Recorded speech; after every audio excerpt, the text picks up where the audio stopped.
Hello and welcome to the Politics War Room with James Carville, and I'm Al Hunt. This week our guest is national columnist for the Philadelphia Inquirer and the accomplished author of a new book after the Ivory Tower falls, Will Bunch. Remember, we love taking your questions, so write to politicswarroom@gmail.com or send a tweet to @Politicon for next week's show. We'll get to as many as we can, but don't forget to tell us where you're from. And please check out the links to our sponsors, Feals, Raycon, and Miracle Brand in the show notes. We thank you for supporting these sponsors. It helps make this podcast happen. Please tell your friends about us and remind them to subscribe on Apple Podcasts, Spotify, Stitcher, or wherever you get your podcasts. Hey, James, the FBI search warrant of Trump's Mar-a-Lago mansion is a political earthquake. We had a tsunami last week. Now we have an earthquake. The Republicans, with the exception of Chris Christie, are just in a dither. They really are. They are so upset. They're throwing fits. House Minority Leader Kevin McCarthy says he's going to rake Merrick Garland over the coals next year. Now, keep in mind, Kevin McCarthy knows his whole future depends on Donald Trump. One wave could kill any hopes McCarthy has. Kevin is Trump's poodle. Jim Jordan cries about the lack of integrity at the Justice Department. Jim Jordan, the lack of integrity. This is the guy who 7 Ohio State wrestlers say has covered up and lied about a sexual abuse scandal there. So at the same time, I have to say, there are worried Democrats. They're worried, how big a deal is this? Is it just about some documents that shouldn't have been taken? Does it stop our political momentum? First, we don't know what the federal government is seeking, and for a while they're not going to be able to tell us. And we don't know what Trump is hiding. He illicitly took documents from the White House that belongs to the public, to the people, the archives. Two, this action was approved by Merrick Garland, a very cautious attorney general and a very judicious man, the FBI Director Christopher Wray, a Trump appointee, and a judge in Florida. My very strong suspicion is there's stuff in these boxes that are going to prove incriminating to Donald Trump, and not just on what documents he took from the White House. Anything that they take, anything they get there can be used, and there's enough of other cases that there may well be help in some of those. James? Well, I'm not worried. I mean, I can't imagine what they went through to execute this warrant. I mean, can you imagine how many times Merrick Garland read the text? I can't imagine how many times Christopher Wray read the text, who, by the way, the FBI director is a Trump appointee, just to reiterate that to our listeners. The magistrate, the judicial official, I bet you he read this thing 100 times. And, you know, again, it's easy to clear up. Trump can release it, of course, which he will not do. These things have to be pretty specific, and there was a lot of thought going into it before they decide to go ask the judge to sign it and execute this warrant. So I think he's a criminal. I've always thought that, and I think that they've got him cornered now, and I think he knows it. Yeah, I think you're right, and it was Eric Trump who said, of course, Biden knew about it because that's the way we operated. Yeah, it is the way you operated, Eric Trump and your family. I don't think there's any question that Biden didn't know about it. I think Merrick Garland is the kind of attorney general who thinks that that's not something that you tell a president. Mitch McConnell, of course, he hates Trump, but he was very circumspect in what he said about. There's a couple others besides Chris Christie, is a former U.S. attorney. Chris Christie is the one who knows what goes into this stuff. Yeah, he really was. And in the separate New York case, Donald Trump on Wednesday morning took the Fifth Amendment. This is the case about that the New York Attorney General is investigating him about his shenanigans with his company. Now, everybody is entitled to that constitutional protection, James. But of course, it was Donald Trump in the past who repeatedly has said anybody who took the Fifth, that's an admission of guilt. Donald, do you still feel that way? Yeah, Dick Cheney called him a coward in an ad for his daughter Liz, and he said repeatedly, "You take the Fifth, you're guilty." And what's really striking about this is the great Donald Trump is scared of a black female, and all when you read some of your Trumpist friends, ask him, well, why is your guy such a ballsy guy? Why is he quivering and taking the Fifth Amendment in front of a black female? I mean, it looks like he could stand up to that, doesn't it? The truth of the matter is, he is a coward. Dick Cheney's right. Yeah, he may be afraid of two black female prosecutors, one in New York Yeah, and and one in in Fulton Atlanta. County too. Yeah, so we'll see. That would be deliciously ironic. It sure would be. James, let's not overlook a big effing deal, as Joe Biden might say in the Senate. It's like, when House approval, they approved a huge bill, the most important action ever taken on climate. It would reduce drug prices. It would hold down affordable health care premiums, and it would take away some privileges and some tax loopholes that wealthy businesses use to avoid taxes. It's not a perfect bill. It doesn't have enough stuff for poor people, child tax credit, pre-K, anti-hunger measures. And Kirsten Sinema went in the tank for wealthy hedge fund and private equity managers to keep their indefensible carried interest loophole. I guess more money for her in the next campaign. But you got to say that you give a lot of credit to Chuck Schumer and Joe Manchin, who I have criticized. They delivered when it counted. Schumer's patience and perseverance was really impressive. You put this together with last year's COVID relief bill, the biggest infrastructure measure in generations, a modest but helpful gun bill, the big chips semiconductor bill. That's a pretty major legislative agenda to talk about this fall. You think any of these idiot leftists that went to West Virginia and weren't the primary Joe Manchin, do you think there's any chance that they realize just how massive idiots they are? I doubt it. These people are so stupid. It's unbelievable. Unbelievable. Thank you, Senator Manchin. Hey, finally, James, there were a handful of primaries, not quite as big as the week before. But I think a couple things that came out of it. One, if anyone had any doubt, Trump dominates the Republican Party. And I think the Wisconsin governorship was a classic example. This know-nothing businessman, doesn't even live in the state a lot of the time, came in. He got Trump's endorsement. He's an election denier, and he won that primary. I hope he's going to lose in the fall. But word came that one of the Washington congressmen, one of the 10 who voted for impeachment, actually lost her primary the week before. And James, I think it's probably that at the end of the season, only one or two of those 10 Republicans, some of whom were the potential stars in that class, Liz Cheney certainly among them, and Congressman Gonzalez from Ohio, have been obliterated because the Republican Party is a Trump party now. Look, I'm not interested. The Republican Party is Trump, all right, and is Trumpism, and that's just what we are. One thing I want to address last night, there was a really significant election in the Minnesota 1st Congressional District. It's a district that has a Cook PVI of R+8, which means in a kind of normal year that went it to 58-42. It actually came in at like 52-48, which is a breathtaking result. You have to look at this in combination with the special Senate election, state Senate election in Nebraska, and the ballot measure in Kansas, which was a wipeout. There's also a big determinative factor that a lot of quants look at, and that is turnout in Washington state primaries. Washington state primaries are really pretty good predictor of what's going to happen in November. And that number is reflective of 2020. I don't want to say the person's name, but a top election prognosticator called me this morning after Minnesota and said, it's probably 50-50 in the House now. There is zero evidence right now. Okay, I can change. But there's no evidence I see that points to a Republican wave. I'm sorry. And it's just become the thing to say. You just, it's going to be a big Republican year. I'll tell you that. Traditionally, look at what happens in every off-year election. For some reason, when people go vote, and you usually, the canary in the coal mine is a lot of these special elections or by-elections, what they call them in parliamentary democracies. They're not indicating anything remotely like a Republican wave. And if we're being fair with our listeners, and we should always try to be fair with our listeners, this may change, but right now, you're in this hunt. You're probably a favorite. You are a favorite to keep the Senate. And the House, as of this date, is not out of reach.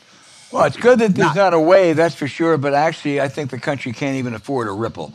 I mean, Well, if the House goes Republican, there will be a price to be paid, even if it's only by 3 or 4 votes, because they're so out of touch. Senate, I agree. I think the odds are that I know some top Democrats think they're likely to win 4 Republican seats. They got 1 or 2 of theirs that are in trouble. But I'm hoping Democrats will do better than avoid a wave. Well, again, I can't in good conscience say that I believe that we're going to keep the House, but I can't in good conscience say that I know we're going to lose the House.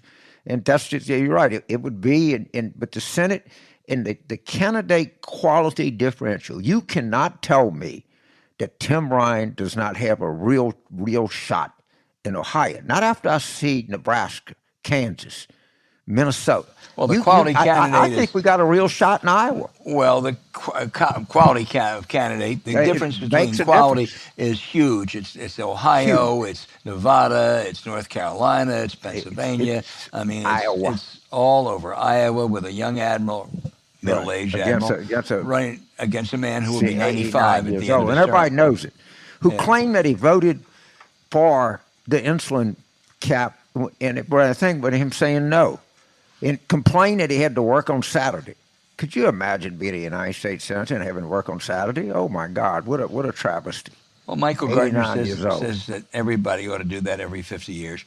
All right, we'll be back with a lot more of that in the weeks to come, because we have less than 3 months now until a hugely important election.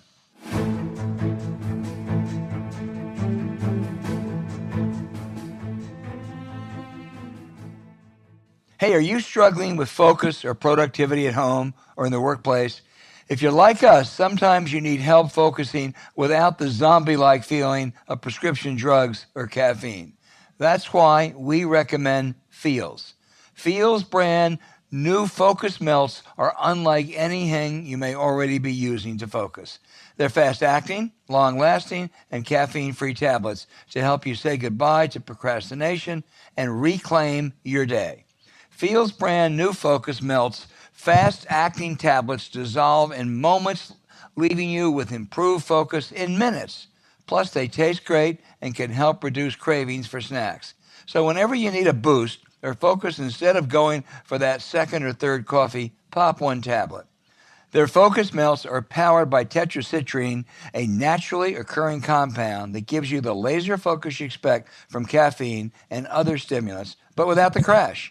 And Feals has already helped more than 100,000 people take back control and feel better through their premium wellness products. Real human support and their membership program with free delivery straight to your home. How important, James, is it to stay on top of your game at our age?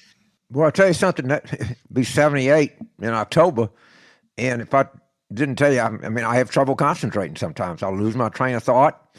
It just naturally comes with age. Well, I'm not going to tell you how old I am, James, except I'm 2 weeks younger than Joe Biden.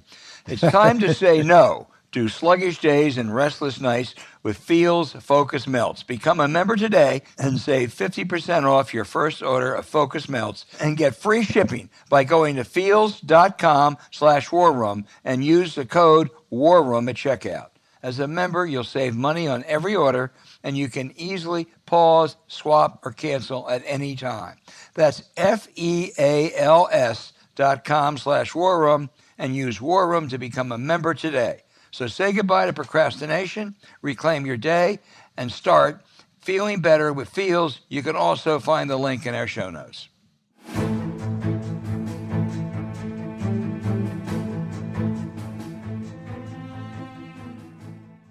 Will Bunch, a top reporter for the Philadelphia Inquirer, has written a provocative book, After the Ivory Tower Falls, about the failings of American higher education. Will, college education for many was the American dream, as you note, starting with the GI Bill after World War II. You say this has turned into really sometimes more of a nightmare. What happened? Well, basically college got privatized. Really, the big questions about college, and they really hovered over us ever since World War II, is who is college for and who's going to pay for it? And on the who's going to pay for it front, in the golden era of college, which I consider the 40s, 50s, 60s, maybe the early 70s, college was almost a public good. Not quite fully the way that K through 12 education is, but tuition was so low at our public universities, and as you may remember, University of California, City University of New York, those schools were tuition free up until the 1970s, and it was the American dream. It was a way for middle class families, for their kids to do better than the generation that came before it. And in the 70s, in addition to the economic shocks that the country experienced, there was also a political backlash that played a huge role in this. Ronald Reagan was the avatar of this. He really became governor of California and launched his career on the backs of running against student protest. And he kind of epitomized this wider backlash against student protest on campuses, which led to less governmental support. And you started seeing state legislatures reduce rather than increase the amount of money they were spending on higher education. And this resulted in higher tuitions, and higher tuitions resulted in people having to borrow the money. And now here we are a few decades later, and we have a $1.75 trillion student debt crisis. As well as California, two of the great state universities in America were the University of Wisconsin at Madison and the University of North Carolina at Chapel Hill. They more recently, too, have been hit with insidious political interference, which has created, real problems at those places, hasn't it, Will? Yes, I mean these are the accolades of Ronald Reagan. Scott Walker is just an amazing example. I mean, he's a guy who had a picture of Ronald Reagan over his desk in his dorm room at Marquette University, which he decided to drop out of and not graduate. And his hostility towards the idea of college, and the idea that a college campus is a place to learn critical thinking, really colored decisions that he made as governor. Not only did he reduce state support for the public universities, which similar to Republican governors all over the country, but he also went after tenure because he thought that too many of these professors were liberals who were critical of his administration. And then he took it a step further. He even tried to change the very mission statement of the University of Wisconsin, which actually is a famous, much discussed mission statement, part of something called the Wisconsin Way, where learning and research and higher education was part of the general ethos of improving the state through better services and better ways of doing things. And the school's mantra was that the university's purpose was to search for the truth. And Scott Walker wanted to take those words out of the statement, and he wanted to replace it with just boilerplate language that the university is to develop the workforce.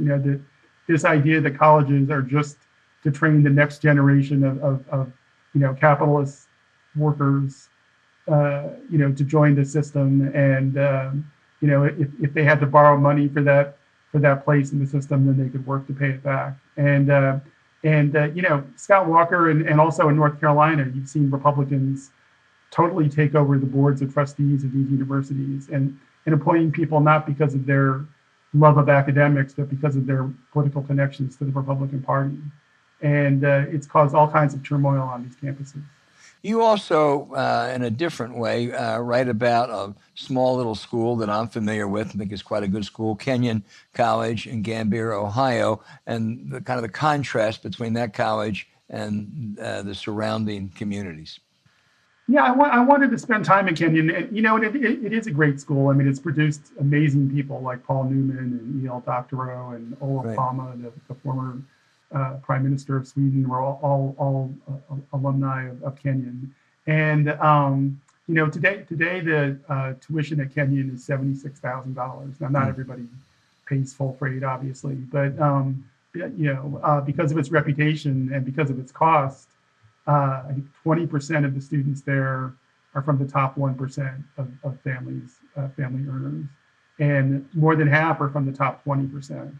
And these people tend not to come obviously from the local community. They come from very wealthy parts of Los Angeles, New York, places like that. And they're going to school in this county. And this is why I wanted to go out there, that it's the heart of Trump country. 75% of the people in Knox County, Ohio, voted for Trump. While Gambier, Ohio, this small, quaint village where Kenyon is located, Biden got 89% of the vote. And, you see this play out in different ways. I talk to people about the distrust between the college community and the local working class community. People, political activists in Mount Vernon, the county seat down the road, think that Kenyon is this hotbed of, people teaching, all kinds of LGBTQ related, deviance in their opinion. Meanwhile, on Kenyon, Black and brown students complain about being racially profiled by the sheriff deputies in the county. So I just found this place to be emblematic of the chasm in this country that we have between the two tribes, the college educated and the people without college degrees. Yeah. James. So, Will, first of all, congratulations on a remarkable achievement in exposing something. The philosopher, longshoreman Eric Hoffer said something to me that sums up higher ed. Every great cause begins as a movement, becomes a business, and eventually degenerates into a racket. Do you think it's fair to call higher ed in the United States a racket? On some level, sure. Like anything where a lot of money is thrown around, all kinds of sharks entered the water, right?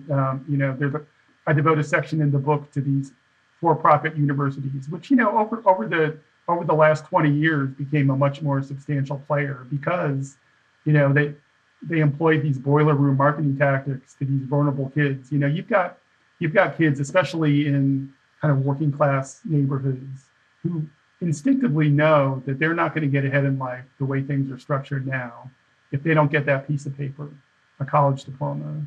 And people take advantage of that. These schools like Corinthian College, which went out of business and was forced to pay people the money back finally. But they have business plans in which the business plan is that kids borrow as much federally guaranteed loan money as they can, and that's basically the tuition. They get the money, and the kids are responsible for paying it back. And when they graduate from these schools, often they find that the skills they got, were not good enough for the job market to get jobs where they can pay the loans back. And it's really caused this crisis to balloon. Yeah. So talk a little bit, because one of my favorite academics is Kathy Kramer at the University of Wisconsin, and she wrote a book that got not near enough attention as it did about the way that people in rural Wisconsin feel about Madison, where the University of Wisconsin is. Yeah, no, I read her book, which is fantastic. I can't recommend it highly enough, and I include some of this in the book of what she wrote.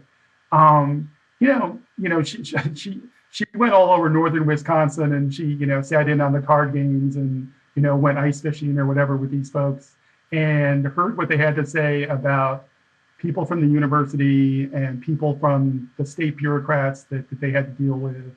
And, that the feeling is that, these are people who, can't screw in a light bulb, that these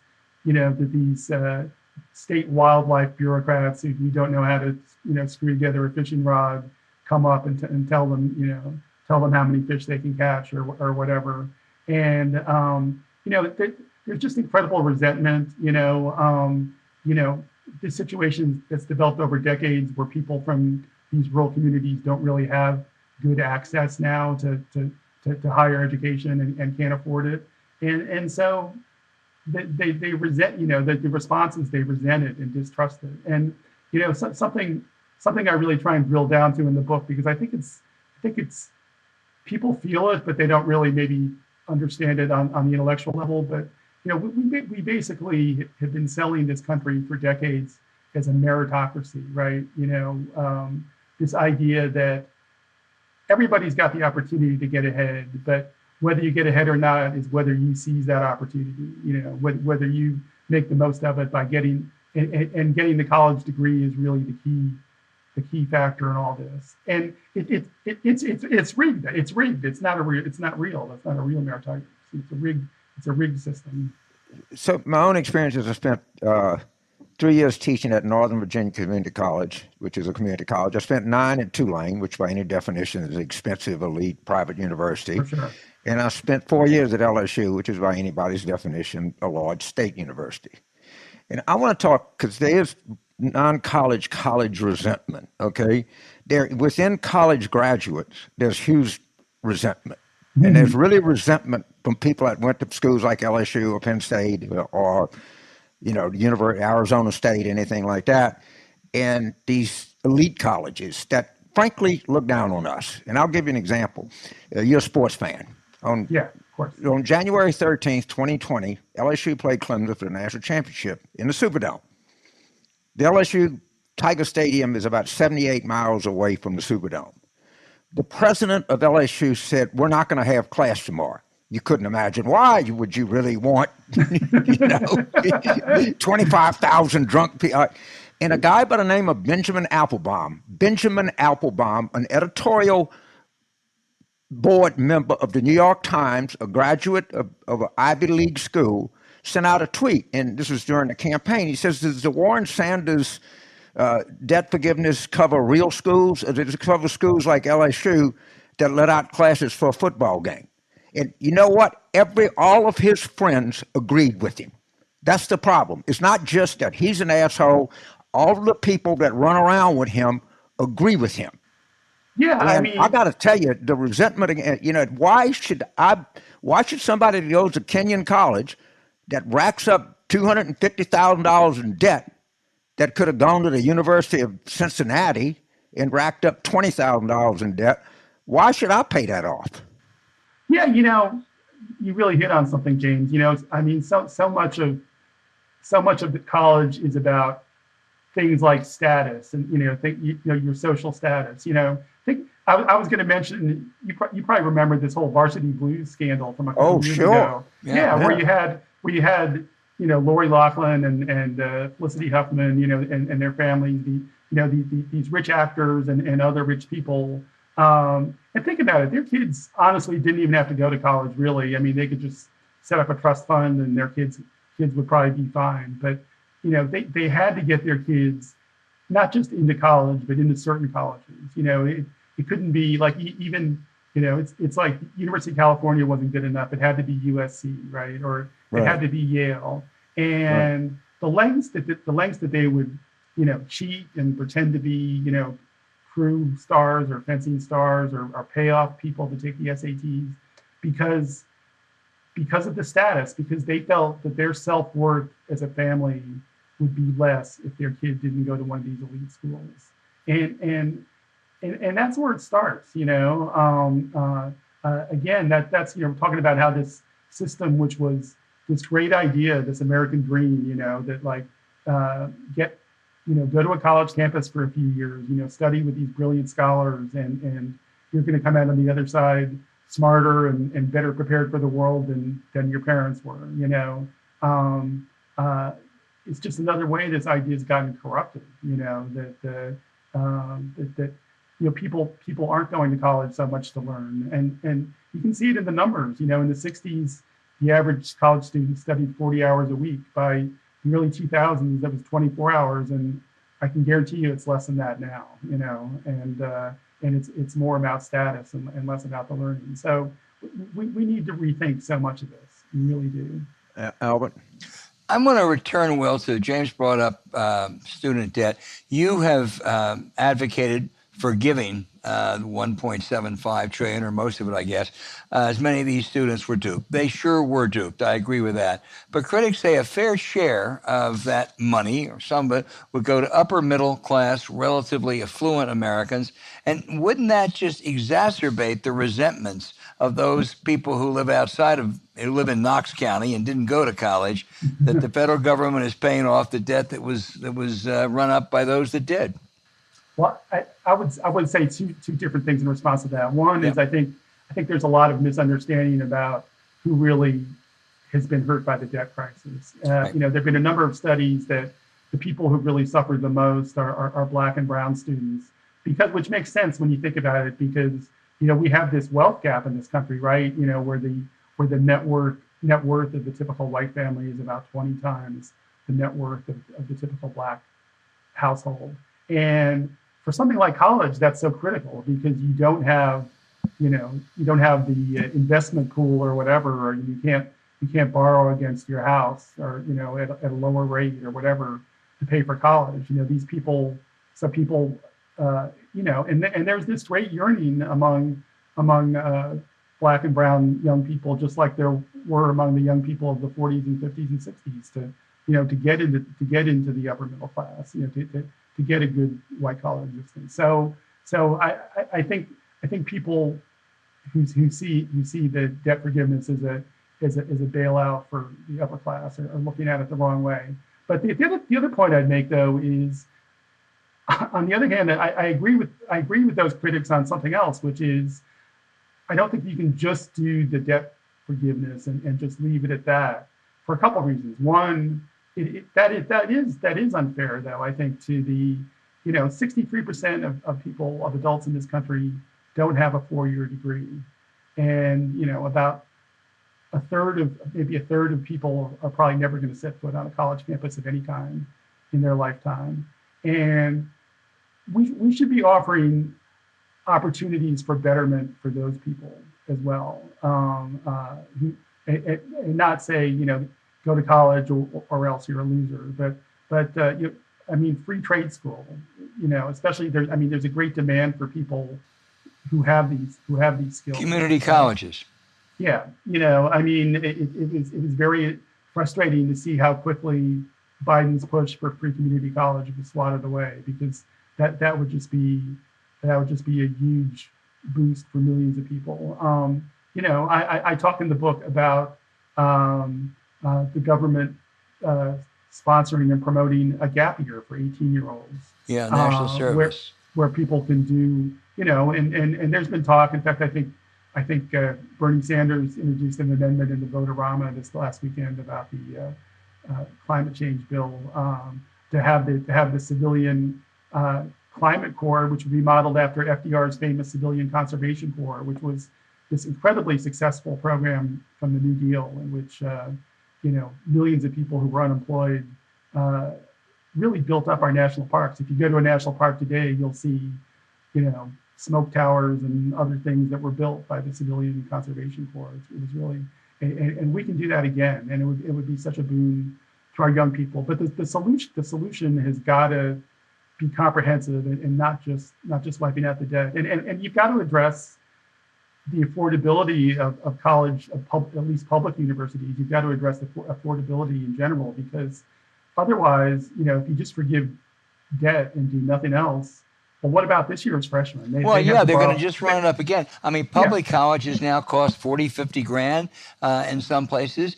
I guess a lot of that's due to the cutbacks in state funding, but you can explain that. And why does Kenyon cost $76,000? Not picking on Kenyon, the same could be said of Duke or Stanford. Why? That's an astronomical increase. Why? I think it's several things. Obviously certain costs have increased. Colleges have become a lot more bureaucratic, and we all know they have huge administrations. Whether those administrative costs are necessary or bloated is a subject of debate. But and it's not something I drill deeply into. But they clearly, their expenses have risen. But also, colleges charge that much because they can. Elite private schools found in the 70s, 80s, and 90s that they did better when they charged based on prestige rather than trying to compete for students by offering a better price. And it really kicked off these prestige wars where schools are in this kind of arms race to build things like lazy rivers running through campus or rock Right. climbing walls, these state-of-the-art gyms. Because if they feel like if they don't offer these, frankly, in some cases, I would call them luxury amenities. If they don't offer these things, then they feel like they're going to lose out in competing for the best students or students. And the fact that enough families can pay this, and you've seen an increase in foreign students in the 21st century, especially from China, and you've seen more and more public state universities spend way too much time recruiting rich kids from out of state as opposed to marketing themselves to the kids in their own state, which is supposedly their reason for existence, right? And the reason is because those kids pay full freight. Yeah. Is there any model, any place that's doing it right? Well, obviously, you can start. Well, a couple things.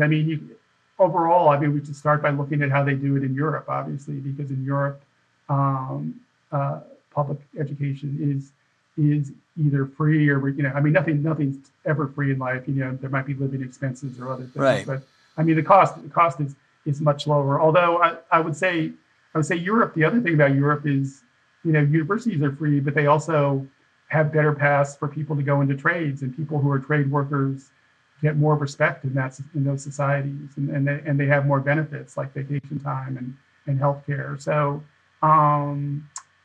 it's complicated. There are movements of trying to get back to the roots of colleges, small colleges that are more about the liberal arts and studying the great thinkers and less about football and status or even career preparation. But these schools are experimental and they're small. I wrote about them in the book, but they're also kind of a drop in the bucket.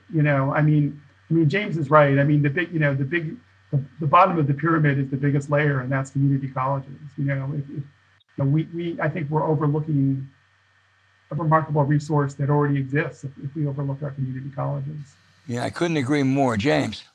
So well, I was involved with a film called Starving the Beast, and it was about funding for public universities. I would actually recommend it. I'm in it, so more than that, I think. But what happened was education became a commodity, and that's what they said. You got to look at it in a commodity, and so it's a barrel of oil. It's an ounce of gold. It's just something. And so why should the state of Wisconsin subsidize people to learn Shakespeare in Madison? What does that promote to the collective good of the state? If you want to go to Kenyon and pay $75,000 and study Shakespeare, that's your own business. But we'll pay for you if you want to be a dental hygienist or you want a profession like that. And that's a point that they make that people find attractive. Why am I subsidizing? Yeah. Well. It's funny to hear you say that because it's almost like you're quoting Ronald Reagan, because that's exactly what he said in 1967. He said, why should taxpayers subsidize the intellectual curiosity of young people? And that's the question. I'll tell you why. Okay. Look at what's happening with climate change. Look at the fact that the United States has a citizenry that has rates of people who don't believe that climate change is real, who deny its very existence, at a level that no other civilized country in the world has.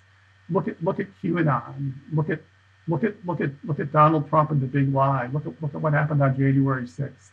I know it's kind of an abstract thing. I can't say, I can't tell you, oh, if you had gone to this university and taken this course, you definitely wouldn't believe in QAnon, but broadly, the idea of supporting the idea of teaching our young people to be critical thinkers, teaching our young people. I totally agree with you. Why would big business want people to go to university and study labor relations in the United States? They want compliant people. This is a new trend I want to talk to you about, but I actually had it happen to me at both Tulane and LSU, where the dean kind of subtly says, sometimes, James, you got to look at these students like they're consumers. Fuck that. They're not consumers. They're students. I'm a professor. They don't know as much as me.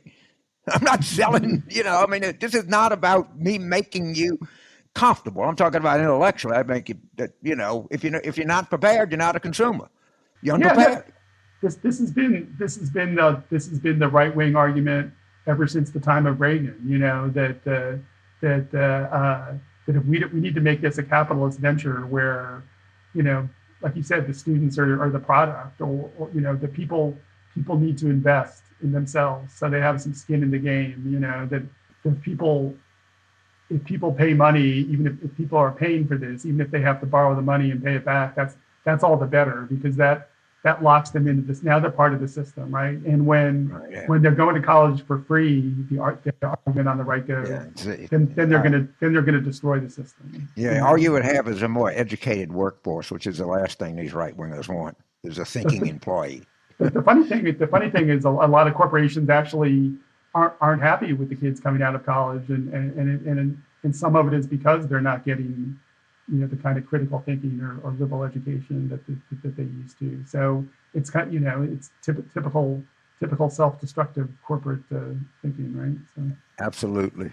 One more thing before I turn it over to Albert. I hear from a lot of what they're looking for, and what college teaches. You can't have kids write enough. The ability to distill and express yourself is a real skill. It's a skill like being a bricklayer. It's a skill like being a watchmaker. It's a skill like being a dentist. You know that because you're a writer. And the ability to convey thoughts in a cogent way is a real skill, and we should always understand that. I mean, we can't all write the Gettysburg Address. I understand that, but that's a real skill. Yeah, and again, it's one of the biggest complaints of corporate recruiters, of hiring people who don't have that writing skills. And especially now in the internet age, because we're now hitting on the generations who came of age writing texts and then tweets. I mean, I see it as a journalist. I grew up in the era of Tom Wolfe and Hunter S. Thompson and writers like that, and the young writers that come along just don't have that same desire to have that flair, I think it's a deficit in our education. Tell those recruiters to tell their bosses to quit supporting candidates that want to disinvest in higher education. And if you invest in higher education more, you're going to have more skilled employees. Albert, I've taken up too much time. Back to you. Well, okay. Will, I can't thank you enough. You've done a great service, I think, with this book. After the Ivory Tower falls, it really makes you think a great deal about what I think. I think American higher education still is the envy of part of the world, but it's slipping, I think, and you make that clear, Will. So thank you very much for being with us. Oh, it was so much fun, James, Al, both of you, to talk with both of you. I really I'll tell you one quick Kenyan story. Bob Novak and I used to debate at Kenyon College a couple times a year as kids went there. And, and one year we went out there, and I called ahead of time, and I found out that 40% of the kids were on some kind of assistance. This is back 20 years ago. And so Novak always would score his points, and I figured 40% of the kids in the audience were going to be in student assistance. So I said, how many people here get some kind of student aid? About half the hands went up. I said, the difference, this just sums up this whole debate. I think you're a credit to Kenyon College, and you make it a better place. Bob Novak thinks you belong at Ohio State. Now, it may have been demagoguery, it may not have been a good point, but God damn, it worked. I'm sure the room roared when you said that. Anyway, Will, thank you so much, and good luck. I hope the book is selling well.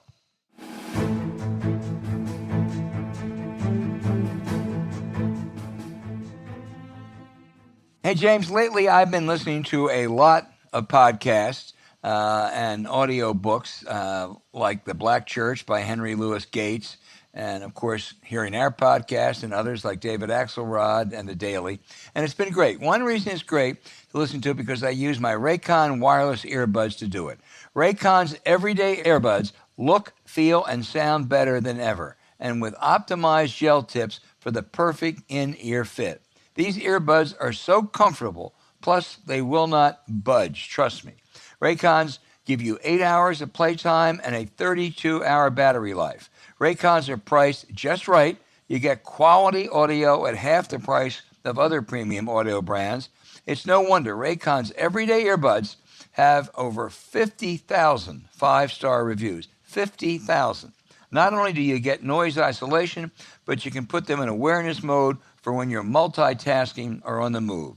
And with 3 customizable sound profiles, improving your sound whether you want pure, balanced, or bass as a focus. You can maximize the experience of anything you listen to. Their earbud tap functions make them so easy to use. I love mine when I'm traveling or taking a work call. And James, I know you enjoy yours in addition to that on your runs. I do, and my children, my daughters got me this for Christmas, and those things are very important to me. Are easy to operate for a techno nitwit, and they really work. This is a world-class product these guys got. I promise you. Well, you'll love them as much as we do. So go to buyraycon.com/warroom today to get 15% off your Raycon order. That's buyraycon.com/warroom to score 15% off. Buyraycon.com/warroom or look for the link in our show notes.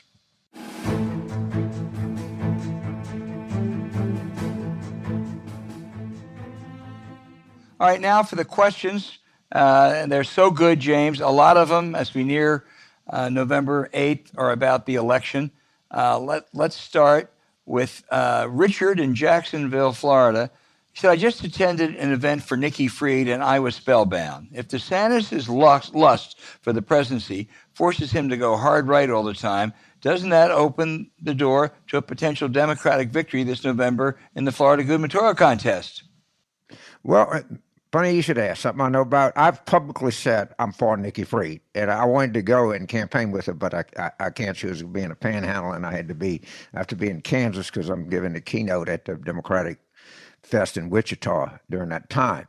There was some St. Petersburg poll that showed her way behind Charlie Crist. I don't have anything against Charlie Crist. He was a Republican. He's a former governor. He's now a Democratic congressman. But I think Nikki would give that ticket a shot in the arm. Val Demings is one of our better Senate candidates. And if somehow or another Nikki were to win that primary, I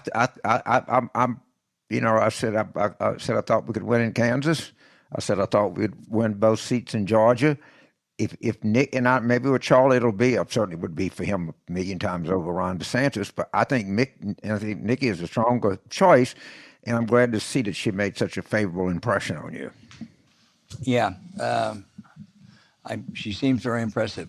Tom in Menasha, Wisconsin says, he's asking me, is there going to be any significant repercussions for the Alex Jones Sandy Hook defamation case for mainstream media? Is there a chance now it can set a precedent that might allow activists on the other side of the political spectrum to file big defamation cases against major publications when they get a story wrong? Tom, I'm not much worried about any Alex Jones precedent. That was so clearly defamatory. If the 2 tests that were set in 1964 by the Times v. Sullivan was a reckless disregard of facts or malicious intent, Alex Jones easily met both of those tests. His lawyers sent his emails, which he lied about, to the other side. Everything he did was malicious. Everything he did was with not only a reckless disregard of facts, he was knowingly lying. So I think the actions against him are well-deserved. I see Roger Stone is trying to raise money for poor Alex, asking people under the name of religious people to contribute to Alex Jones. My God, what hypocrisy. So I think Alex Jones got what he deserved, and I'm not worried about it setting a precedent. Yeah, but I think the Supreme Court's going to change New York Times versus Sullivan.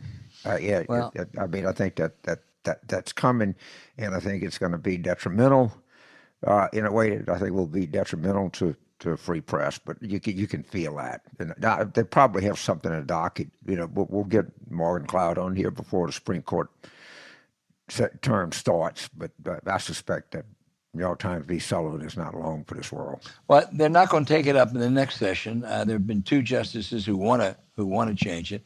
I think even this court, even a couple of members of this court, as Mr. Dooley said, will follow the election returns. And I don't know if Roberts can deliver 1 or 2 others on some of this stuff, but man, this is a court that is held in great disrepute by the public now. And I think some of them are so arrogant they don't care. But there may be a few others who aren't. So sure. We'll see. Well, we had great confidence in Justice Kavanaugh that was totally misplaced. But well, maybe he's an institutionalist, whatever that is. But okay. John in Kansas City, Missouri. We talked about being optimistic in Florida, James. John says Missouri Democratic choices to represent us in the United States Senate are a Trump loyalist or a billionaire heiress. I'm beginning to understand why the Democrats' loss of their working class voter base was well earned. How are we meant to conclude anything other than that if Democrats are the party of the effete? Well, I see a lot of this stuff from these quote progressive unquote blogs, and you're right, it's a part of the Bush family, which is probably most famous family in Missouri. They ain't the Bush people. Ted Kennedy was pretty good for working people. Franklin Roosevelt was pretty damn good for working people. All right, and I'm not saying that you're saying this. Don't get me wrong, but the idea that wealthy or privileged people don't have something to offer, it just does not comport with history. And I don't think that being a heiress is anything that qualifies you for anything, but I don't think it's anything that disqualifies you for anything. And by the way, the Missouri Democrats had a chance to vote on it. All right? They knew who she was, not like her last name is a secret in the state. So I'm not bought in to the fact that somebody, look, I never had, my dad was a postmaster and ran a general store, hardly a scion of wealth or privilege or anything. But I don't think that's disqualifying. I really don't. I agree. I don't know much about Ms. Bush. Maybe she's, but I would certainly want to vote for her and look into who she is and what she stands for. But other Democrats have said they want her. Yeah. I think the big disappointment for Democrats was that Eric Greitens, the former governor, the really discredited former governor, didn't win that primary. The other Eric did. Yeah, so it's going to be real uphill. But I agree with you. I think there have been a lot of people of wealth who served the country very, very well. Chad in Milwaukee, let's turn to another Senate race, says both moderate contenders in the Democratic primary for the United States Senate dropped out of the race ahead of Tuesday's election, making the way for Mandela Barnes to win a largely uncontested race. Is this a wise strategy? Well, Chad, it wasn't a strategy. They had to drop out because they were going to lose. Right. Barnes had sewed it up. Give him credit for that. I think there was concern about Mandela Barnes. He was associated at one point with Bernie Sanders and the left wing of the party. I'm told by friends in Wisconsin that he has sought to moderate during this primary. He's a very attractive guy. If he runs as a Bernie Sanders, Medicare for all left winger, I think he's going to have trouble even against Ron Johnson, who may be the worst member of the United States Senate, at least the dumbest. But if he runs as kind of a moderate progressive, then I think Mandela Barnes could be a very attractive candidate, win, and become a force in the Senate. James? Ron Johnson last week said he wanted to get rid of Social Security. I can't imagine a more popular program in a state like Wisconsin, which has, pretty high percentage of elderly people. And Mandela Barnes is a very talented politician. I mean, he's articulate, he's talented, he's good, and he's young, and he can clean that stuff up without a great deal of difficulty. It's hard to clean up the fact that and Ron Johnson spoke very, very highly favorably of the Rick Scott plan. So I think the best thing he can do is just punch Ron Johnson right in the mouth, out of the chute. Just hang the Rick Scott plan to tax hotel maids, to sunset Social Security. Just hit him as hard as you can, as early as you can. He also was complicit in the fake electors up there. Yes. They care about Social Security. He's an embarrassment to that good state. Joe in Spokane, Washington says men jokingly have said for years women can't live with them and can't live without them. Joe said that. I didn't say that. James didn't say that. A new truism is developing. Trump can't win a primary without him, can't win a general with him. I think what he's saying is that Republicans are certain to win primaries if they're Trumpers, but they're going to have a hell of a time in the general election. What do you think? I think this guy has a real point. And we've talked about this before on the show. that some of the Democrats have like actively promoted some of these Trumpist candidates as one, and people who I respect, David Axelrod, John Avalon, other people have said that this is immoral. It's the only way. By the way, Republicans vote for these people hand over foot. The only way to defeat Trump is, well, drum roll please, to defeat Trump, right? And if we want our democracy to work and we want to save our democracy, then get out there and support these Democrats who are running against these Trumpist candidates. And it so far you have to say we're swimming very effectively against a historical tide. And you're in the hunt in a lot of Senate races that you normally wouldn't be in a wave year. You're winning elections in ways that no one would have anticipated even in June of this year. So we need to quit bedwetting and belly aching and everything and get out there and beat these Trumpy candidates, beat this clown in North Carolina, beat Herschel Walker. That's the only way you're going to get rid of them. All right, beat J.D. Vance, Dr. Oz, all across the board, Ron Johnson, you name it. This idiot Blake Masters who like pulls for the Nazis in World War II. I mean, Adam Blackstock. Get out there and win these goddamn races and quit whining about, who's a billionaire, whether Democrats are giving, doing immoral things by supporting these people, and just win. Yeah, I agree with you, James. Look, I think your analysis of where the election is right now, 3 months out, is right on. If the Republicans had Doug Ducey in Arizona running for the Senate and Pat McCrory in North Carolina running for the Senate and David McCormick in Pennsylvania, I don't like any of those candidates, but they would have been much more formidable than what they have. So it's been a gift. And I would say going to the House, there are 2 House races in the last week that the Trump guy has won. In Washington State, Joe Kent, and in Michigan, that Grand Rapids seat, both of which, if the incumbents had won, were certainly likely Republican, now certainly at a minimum lean Democrat. That's a big change. It is a big change. And we just can't wish Trump and Trumpism away. We have to beat it. And it's this idea, maybe we could do this.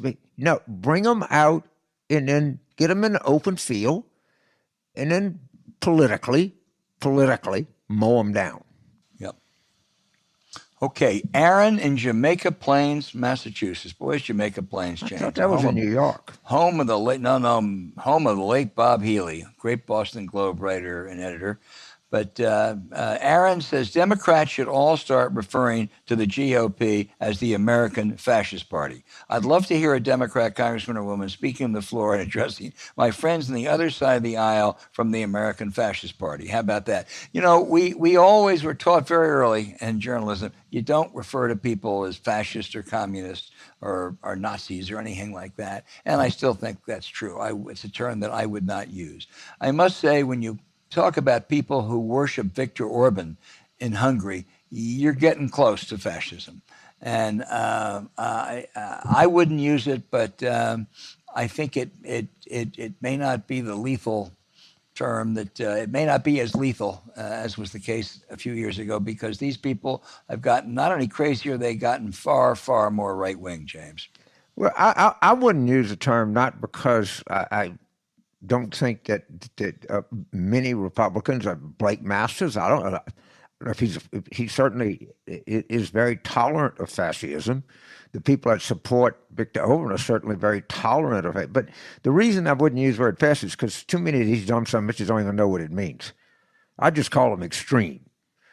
All right, you have to be relatively well educated to understand the word fascist and have its historical conflict, but I wouldn't have any problem calling them that.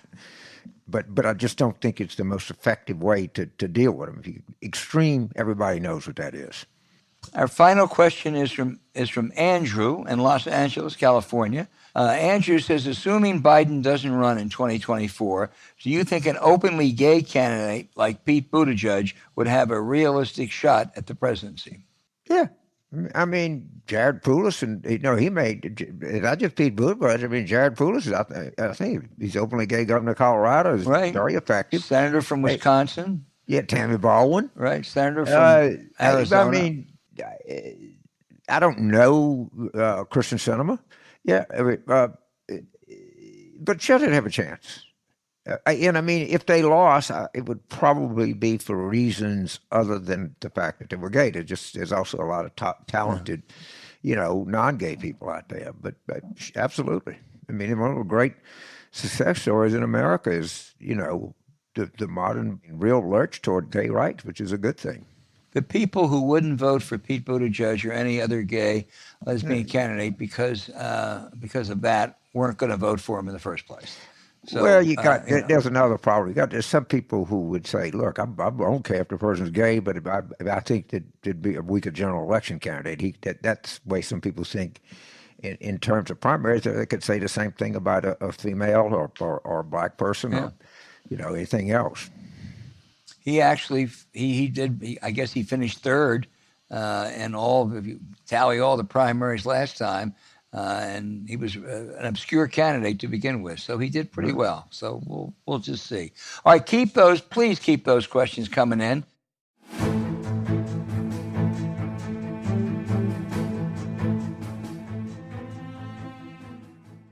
Your temperature at night can have one of the greatest impacts on your sleep quality. If you wake up too hot or too cold, I highly recommend you check out Miracle Brand's self-cooling bed sheets inspired by silver-infused fabrics made by NASA. Miracle Brand makes temperature-regulating bedding so you can sleep at the perfect temperature all night long. Since we started using Miracle Brand's self-cooling bed sheets, we stay comfortable every night, all night, thanks to Miracle Brand's thermo-regulating sheets' unique self-cooling properties. Even better, they're self-cleaning thanks to their infusion of natural silver that prevents 99.9% of bacterial growth. They stay cleaner and fresher 3 times longer than other sheets. So forget those gross odors. Miracle sheets are also luxuriously comfortable without the high price tag of other luxury brands. Their sheets use a premium 500 thread count sateen weave that's made with a USA-grown Supima cotton, one of the highest quality cottons in the world. So stop sleeping on bacteria with Miracle Brand sheets. Their design makes them so much better for your skin with less bacteria to clog your pores, which means fewer breakouts and other skin problems. It's great for the summer heat every time you hit the sheets, James Carville. Absolutely. And let me say, if you're lucky and hopefully you spend 1/3 of your life sleeping. Ideal is 8 hours a night, 24 hours in a day. That even to somebody as stupid as me, that's 1/3 of your life sleeping. Why wouldn't you give yourself every advantage that you have in terms of your ability to sleep, your comfort, which are directly related to ambient temperature? There's been study after study that shows that. And so this is a hell of a product. It really affects your quality of life. I know in myself and other people that I talk to, the greatest determinant of how good you feel during the daytime is how well you slept the night before. So do yourself a favor and get this product. It'll make your life a lot better. Sure will. So go to trymiracle.com/warroom to try it today. And we've got a special deal for our listeners. Be sure to use our promo code WARROOM at checkout to save 40% off and get 3 free towels. And Miracle is so confident in their product, it's backed with a 30-day money guarantee. So if you aren't 100% satisfied, you'll get a full refund. Upgrade your sleep with Miracle Brand. Go to trymiracle.com/warroom and use the code WARROOM to claim your free 3-piece towel set and save 40% off. Again, that's trymiracle.com/warroom or look for the link in our show notes. Thank you, Miracle Brand, for sponsoring this episode.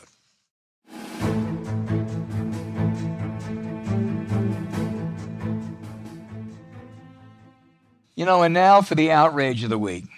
James, everyone should read Caitlin Dickerson's Atlantic piece, "We Need to Take Away the Children," on the Trump administration's purposeful and inhumane policy of separating families that came across the southern border.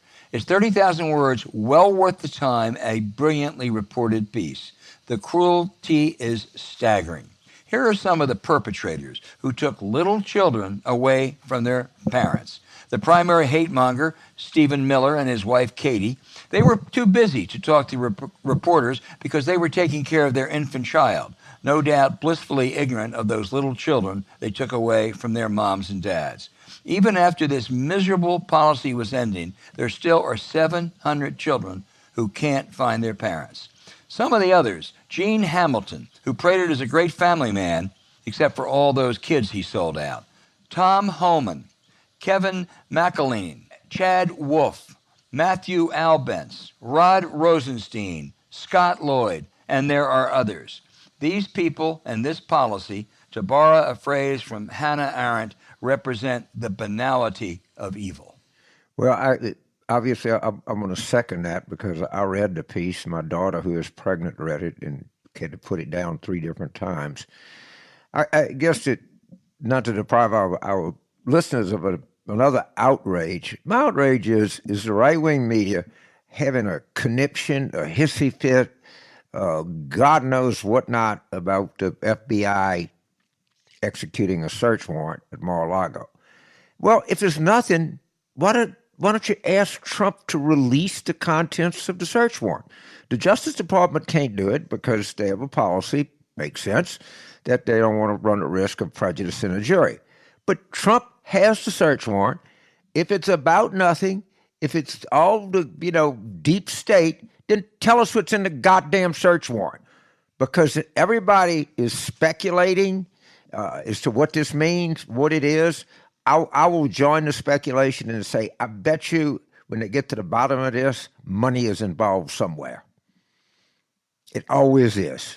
You bet on money and Trump, you're going to win 100% of the time. But at any rate, they could clear it up. The MAGA-hating New York Times, the Post, they're all going nuts.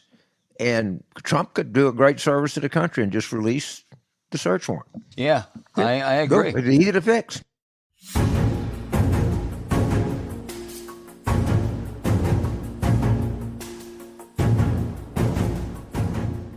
Hey, thanks for listening to Politics War Room with James Carville, and I'm Al Hunt. Don't forget to send your questions for us by email to politicswarroom@gmail.com or tweet them for next week's show @Politicon. Following this episode, we'd appreciate it if you check out the links to our sponsors, Feals, Raycon, and Miracle Brand in the show notes. We thank you for supporting them. When you do, it helps make this podcast happen. To keep up with us, subscribe to Politics War Room on Apple Podcasts, Spotify, Stitcher, or wherever you listen. Please rate the show with a 5-star review. We'll be back next week with another show as we continue our War Room planning.